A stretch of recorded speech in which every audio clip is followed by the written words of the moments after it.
வணக்கம் மாணவ செல்வங்களே. இன்றைக்கி நம்ம பார்க்க இருக்கிற தலைப்பு என்னன்னு சொல்லி பார்த்தீங்கன்னா, இயல் 4 கவிதை பேழை செய்யுள் பகுதி கல்வி அழகே அழகு. இந்த கல்வி அழகே அழகு பாடலுடைய ஆசிரியர் யாருன்னு சொல்லி பார்த்தீங்கன்னா குமர குருபரர். யாருமா? குமர குருபரர்.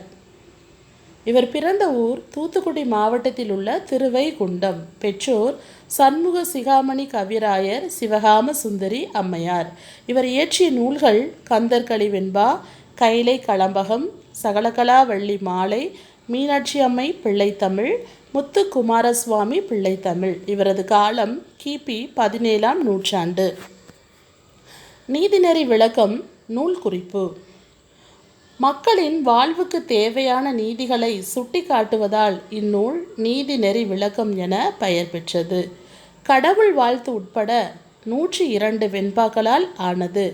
இளமை, செல்வம், யாக்கை ஆகியவற்றின் நிலையாமை, கல்வியின் சிறப்பு, துறவியர் பின்பற்ற வேண்டியன, செய்யக்கூடாதவை ஆகியவற்றை எடுத்துரைக்கிறது.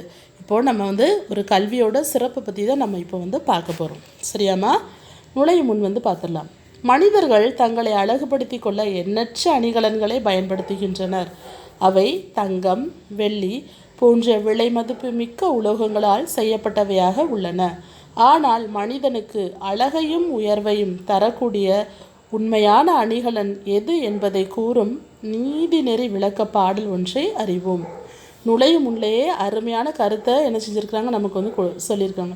மனிதர்கள் தங்களை அழகுபடுத்தி கொள்ள எண்ணற்ற அணிகலன்கள், நிறைய நகைகள் போடுறோம், நிறைய ஆடை ஆபரணங்கள் ஆடைகள், விதவிதமான ஆடைகள் நம்ம என்ன செய்கிறோம், அணிகிறோம். அப்படி தானே?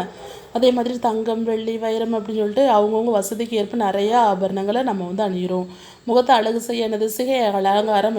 ஆனால் உண்மையான அழகு என்ன அப்படின்றத இந்த பாடலை அருமையாக குமரகுருபரர் சொல்லியிருப்பார். அது என்னன்னு சொல்லி நம்ம பார்த்துடலாமா? முதல் படத்தை பாருங்களேன். ஒரு அழகான தங்க ஆபரணத்தை கொடுத்துருக்குறாங்க. இரண்டாவது படத்தை பாருங்கள். முதல்ல உள்ளது அழகு தான், ரெண்டாவது உள்ளது அழகு என்னது? ரெண்டாவது யார் இருக்கான்னு தெரியுதா உங்களுக்கு? இந்த படத்தில் இருக்கிறது யாருமா? கூகுள் நிறுவனர் யார்? சுந்தர் பிச்சை. கல்வியால் உயர்ந்தவர். அப்போது ஒரு மனிதனுக்கு அழகு கொடுக்கக்கூடியது அணிகலனாக இருந்தாலும் உண்மையிலே நிலச்சி நிற்கிறது என்னதுன்னு சொல்லி பார்த்தீங்கன்னா அது கல்வி தான். இப்போது இந்த பாடலை நம்ம பார்த்துடலாம். கல்வி அழகே அழகு. இது மனப்பாட பாடல்மா, அதனால் வாசிக்கும்போது கவனமாக கவனிங்க. சரியா? கற்றோருக்கு கல்வி நலனே கள நல்லாள், மற்றோர் அணிகலம் வேண்டாவாம், முற்ற முழுமணி பூணுக்கு பூண் வேண்டா, யாரே அழகுக்கு அழகு செய்வார். கற்றோருக்கு கல்வி நலனே. படித்தவங்களுக்கு எது தான் அழகுன்னு சொல்லியிருக்காங்க? நலன்னா என்னதுமா? அழகு. எது? கல்வி அப்படின்னு. கள நல்ல. அது இல்லாமல் மற்றோர் அணிகலன் வேண்டாமா. படித்தவங்களுக்கு என்னது? கல்வி தான் அழகு. அதை தவிர வேறு அணிகலன் தேவையில்லை. அவங்களுக்கு அழகு வேறு எதுவும் தேவையில்லை அப்படின்னு சொல்லியிருக்காங்க. முற்றனா என்னது? ஒளிரக்கூடிய. முழுமணி பூணுக்கு பூண் வேலை. ஒளிரக்கூடிய அணிகலனுக்கு அழகு செய்ய வேறு ஏதாவது தேவைப்படுமா? ஒளிரும் அணிகளால் செய்யப்பட்ட அணிகலனுக்கு அழகூட்டுறதுக்கு வேறு ஏதாவது தேவைப்படுமா? இல்லை. அந்த அணிகலன் தான் அழகு அப்படின்னு சொல்லிட்டு அருமையாக சொல்லி முடிச்சுக்கிறது. அப்போ படித்தவங்களுக்கு எது அழகு? கல்வி கற்றவங்களுக்கு கல்வி தான் அழகு அப்படின்னு சொல்லி முடிச்சுக்கிறாங்க. கற்றோருக்கு கல்வி நலனே கள நல்லால், மற்றோர் அணிகலம் வேண்டாவாம், முற்ற முழுமணி பூணுக்கு பூண் வேண்டா, யாரே அழகுக்கு அழகு செய்வார். இப்போது முதல் படத்தையும் பாருங்கள், இரண்டாவது படத்தையும் பாருங்கள். முதல் படத்தில் ஒருத்தர் நிறைய ஆபரணங்களை அணிஞ்சிருக்கிற மாதிரி இருக்குது. அவருடைய கை விரல்களில் பார்த்திங்கன்னா அதிகமாக மோதிரங்கள் அணிஞ்சிருக்கிறாரு. பார்க்க எது அழகாக தெரியுது உங்களுக்கு ரெண்டு படத்தையும் விட? ரெண்டாவது படத்தில் யார் இருக்கா? ஏபிஜே அப்துல் கலாம். இந்த ரெண்டு படத்தையும் பாருங்களேன். எது அழகாக தெரியுதுன்னு உங்களுக்கே தெரியும் இல்லையா? அதை தான் இந்த பாட்டில் நம்ம தெரிஞ்சுக்கிட்ட.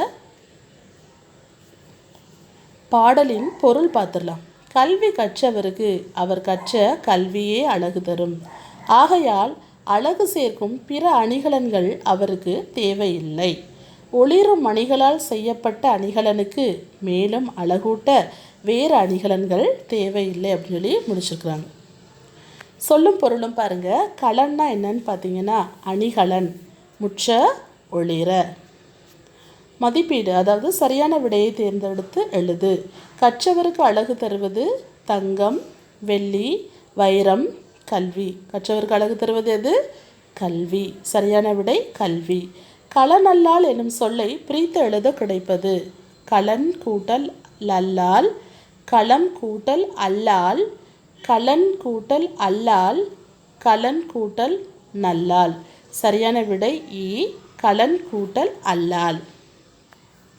சொற்றொடரில் அமைத்து எழுத, அதாவது வாக்கியத்தில் அமைய நம்ம எழுதுவோம் இல்லையா, அதுதான் அழகு. கல்வியே உண்மையான அழகு. கற்றவர், கல்வி கற்றவரே உலகில் உயர்ந்தவர். அணிகலன், மனிதனுக்கு உண்மையான அணிகலன் கல்வி ஆகும். குருவினா பாருங்க. ஒன்றாவது, யாருக்கு அழகு செய்ய வேறு அணிகலன்கள் தேவையில்லை? கல்வி கற்றவருக்கு அழகு செய்ய வேறு அணிகலன்கள் தேவையில்லை.